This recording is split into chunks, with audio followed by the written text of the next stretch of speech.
Hi hello hour gardener Sujatha. Welcome to SP garden. నేను ఇవాళ మీకు ఈ వీడియోలో అయితే నేను ఆన్లైన్లో తెప్పించుకున్న లిక్విడ్ ఫర్టిలైజర్స్ అండ్ ఇంకా గార్డెన్లో వర్మీ కంపోస్ట్ తయారీ విధానం, క్లీనింగ్ కూడా ఉంటాయండి. ఇది అల్గిస్టన్. ఇదైతే నేను అమెజాన్లో తెప్పించుకోవడం జరిగింది. ఇది కేఎన్ బయో వాళ్ళ ప్రోడక్ట్ అనమాట. మీకు ఆల్రెడీ నేను చెప్పాను. ఇదిగోండి, ఇది ఒకటైతే తెప్పించుకున్నాను. అలాగే సీవీడ్ ఎక్స్ట్రాక్ట్ ఒకటి తెప్పించాను. నాకైతే అది ఆర్గానిక్గా ఏది అనేది తెలియక నేను ఫస్ట్ టైం అయితే ఇఫ్కో వాళ్ళు తెప్పించుకున్నాను. కొంచెం వాడిన తర్వాత అయితే దానికి సంబంధించిన జాగ్రత్తలు తీసుకుని మనం చేసుకోవచ్చు కదా. అది సీవీడ్ ఎక్స్ట్రాక్ట్ అనేది ఆకుల్లో పత్రహరితాన్ని పెంచడానికి ఉపయోగపడుతుంది అని చెప్పారు. అందుకని అయితే తెప్పించుకున్నాను. అలాగే నీమ్ ఆయిల్ కూడా తెప్పించుకున్నాను. నీమ్ ఆయిల్ ఎందుకు, మీరు కషాయం చేసుకోవచ్చు కదా అని అడగచ్చు. కషాయం చేసుకోవడానికి ఆకుల కోసం అయితే నేనే వెళ్ళి తెచ్చుకోవాల్సి ఉంటుంది. ఇక్కడైతే దగ్గరలో చెట్లన్నీ తీసేయడం జరిగింది. దాంతో నేను కొంచెం దూరంగా అయితే వెళ్ళి తెచ్చుకోవాలి. అది అవ్వక ఈసారికైతే ఇది తెప్పించాను. చూద్దామని ఈ మూడు అయితే నేను ఆన్లైన్లోనే తెప్పించుకున్నాను. ఇవి మూడు కూడా ఏది వాడినా ఒక మూత పరిమాణంలో తీసుకుంటే దానికి 10 మూతల పరిమాణంలో నీళ్ళు అయితే తీసుకుంటే మొక్కల మీద పిచికారీ చేయాలండి. వేప నూనె అయితే పెస్ట్ ఉన్నప్పుడు పిచికారీ చేయాలి. అలాగే నీ అల్గిస్టన్ అయితే పూత దశలో ఉన్నప్పుడు ఇస్తేనేమో పూత నిలబడుతుంది. పింద దశలో అయితేనేమో పింద దృఢంగా తయారవడానికి, కాయగా మారటానికి ఉపయోగపడుతుంది. ఇకపోతే సీవీడ్ ఎక్స్ట్రాక్ట్ అనేది ఆకుల్లో పత్రహరితాన్ని తీసుకునే విధంగా చేస్తుందంట. అదైతే నేను ఇంకా స్ప్రే చేశాను కానీ దాని ఫలితం అనేది చూడలేదు. ఇక్కడైతే ఇంతకుముందు తొట్టులో కంపోస్ట్ చేయడం చూపించాను. ఇప్పుడు మళ్ళీ అవతల చెట్ల కింద ఉన్న తొట్టులో కంపోస్ట్ తీసుకొచ్చి, ఎండుటాకులు అవన్నీ తీసుకొచ్చి ఇక్కడ తొట్టులో అయితే మళ్ళీ కంపోస్ట్కి రెడీ చేయించేసుకున్నాను. ఇంతకుముందు ఈ తొట్టులో తీసిన ఎరువు ఏది అనేసి అనుకుంటున్నారు కదా. ఇదిగోండి, ఇది 41 రోజులు అయ్యింది. దీంట్లో ఇదైతే చక్కగా తయారైపోయింది. చూడండి ఎంత నల్లగా ఉందో. నేను వర్మీ కంపోస్ట్ అనేది బయట కొనను. నా కంపోస్ట్ నేనే ఇంట్లో చేసుకుంటానండి. నాకు అదో సంతృప్తి. ఈ చెట్ల నుంచి వచ్చిన ఆకులు అన్నీ ఎక్కడికి నేను బయటకైతే ఇవ్వను. ఎందుకంటే బయటకి ఇచ్చి మళ్ళీ నేను కొని అదంతా ఇబ్బంది కదా. వెనక కనిపిస్తుంది కదా ఆ తొట్టంతా మళ్ళీ ఇంకోసారి కంపోస్ట్ చేశాను. ఈ రెండిటికన్నా ముందు కూడా ఇంకొక కంపోస్ట్ చేశాను, అది కూడా చూపిస్తాను లాస్ట్లో.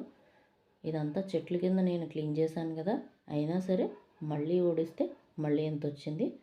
పని పిల్లాడు ఉన్నాడు కదా, వాడితోటైతే చేయించాను.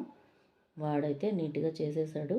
మళ్ళీ ఈ తొట్లో కూడా ఎంత అయితే ఎండుటాకులు, పచ్చి ఆకులు కూడా వచ్చినాయండి.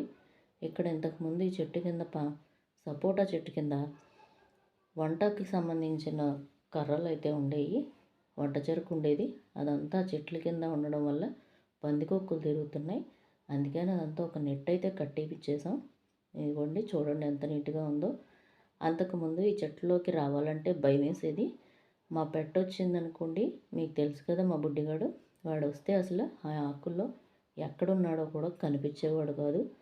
అలాంటిది ఇప్పుడు వాడెక్కడున్నాడో కూడా నీట్గా కనిపిస్తుంది. అదిగో చూడండి, వాడు చూస్తున్నాడు, కెమెరాకి పోజ్ ఇస్తున్నాడు. వాడు కూడా కుదురుగా నుంచుని ఇక్కడైతే నలుగురు కూర్చునే విధంగా అంత నీట్గా అయితే చేసేసాము. చూడండి, ఈ ఆకులను అయితే నేను ఇంకా కంపోస్ట్ చేయను.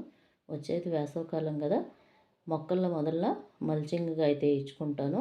మల్చింగ్కి కోకోపిట్ కన్నా ఇలా మన దగ్గర చెత్త ఉంటే ఆ ఎండుటాకులు అనేది వేసుకోవడం చాలా మంచి పద్ధతి. దానివల్ల ఏమవుతుందంటే నీరు నిల్వ అనేది ఉంచుతుంది. వేసవికాలం నీరంతా ఎవాపరేట్ అయిపోతుంది కదా.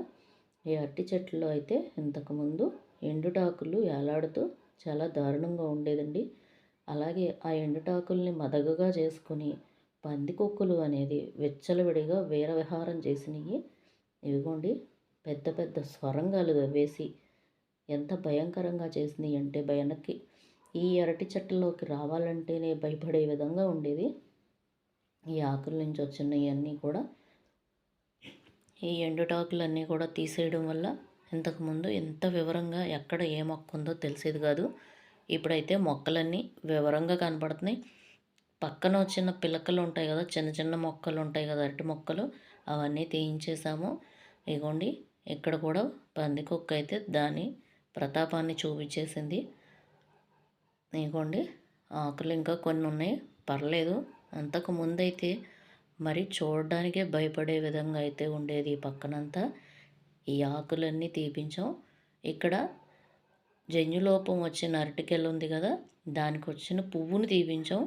రాదు కాయ అన్నారు నాన్న, కానీ చూద్దాం అనిపించి ఉంచామండి. అంటే చూస్తా చూస్తా తీయలేం కదా, దానంతటా అది ఏదో ఒకటి తేలే వరకు ఉంచుదామని ఉంచేసాము. ఇలా అయితే ఆకులన్నీ కోసి అక్కడ పెట్టాడు. దీన్ని అయితే నాన్న అడుగు ముక్క వరకు అయితే కట్ చేయించారు. దానివల్ల తొందరగా ఎరువుగా మారుతుందని చెప్పారు. ఈ ఐడియా అయితే నాకు కూడా బాగా నచ్చింది.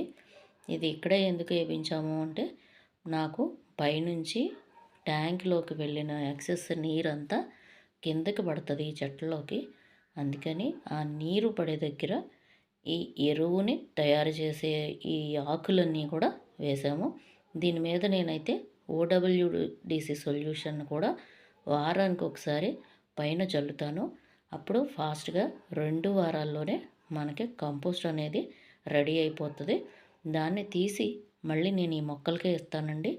అదే నా అరటి మొక్కలకి బలం. ఈ సందులో అయితే ప్యాషన్ ఫ్రూట్ ఉంటుంది మొదలు.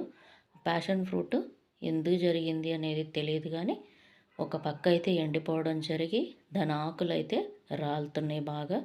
ఇది కూడా అయితే క్లీన్ చేయించాము. చూసారా ఎంత నీట్గా వచ్చిందో. చేస్తేనే గార్డెనింగ్ అండి. చేయగలిగితేనే, నీట్గా ఉంచగలిగితేనే గార్డెన్ చేయాలి. ఇలా ఇంతకు ముందైతే ఈ పక్కకు వస్తే భయంగా లోపల ఎవరున్నారు ఏముంది అనేది కూడా కనిపించని అంత భయంకరంగా ఉండేది. ఇప్పుడు కాంపౌండ్ వాల్ కూడా బయటకు వచ్చి చక్కగా ఏ మొక్క ఎక్కడ ఉంది అనేది కనపడుతుంది. నేను ఈ 2 సార్లు కంపోస్ట్ కన్నా ముందు తయారు చేసుకున్న కంపోస్ట్ని అయితే ఇప్పుడు మీకు చూపిస్తాను. ఇది కూడా మన ఇంట్లో తయారు చేసుకున్నదే, కిచెన్ వేస్ట్ నుంచి, ఎండుటాకుల నుంచి. చూడండి, ఇదైతే పట్టుకుని ఆ గడ్డలుగా ఉన్నదాన్ని నలిపితే చక్కగా పొడి పొడిలాడిపోతా ఉంది. తేలికగా కూడా ఉంది. మన ఇంట్లో తయారు చేసుకొని మన కళ్ళ ముందు తయారైన వర్మీ కంపోస్టు. ఇదిగోండి, ఇలాంటి వీడియోస్ కోసం నా ఛానల్ని చూస్తూ ఉండండి. లైక్ చేయండి, షేర్ చేయండి, సబ్స్క్రైబ్ చేయండి. ఫస్ట్ టైం నేను చూస్తున్న వాళ్ళైతే సబ్స్క్రైబ్ చేసుకుని బెల్ ఐకాన్ ప్రెస్ చేయండి.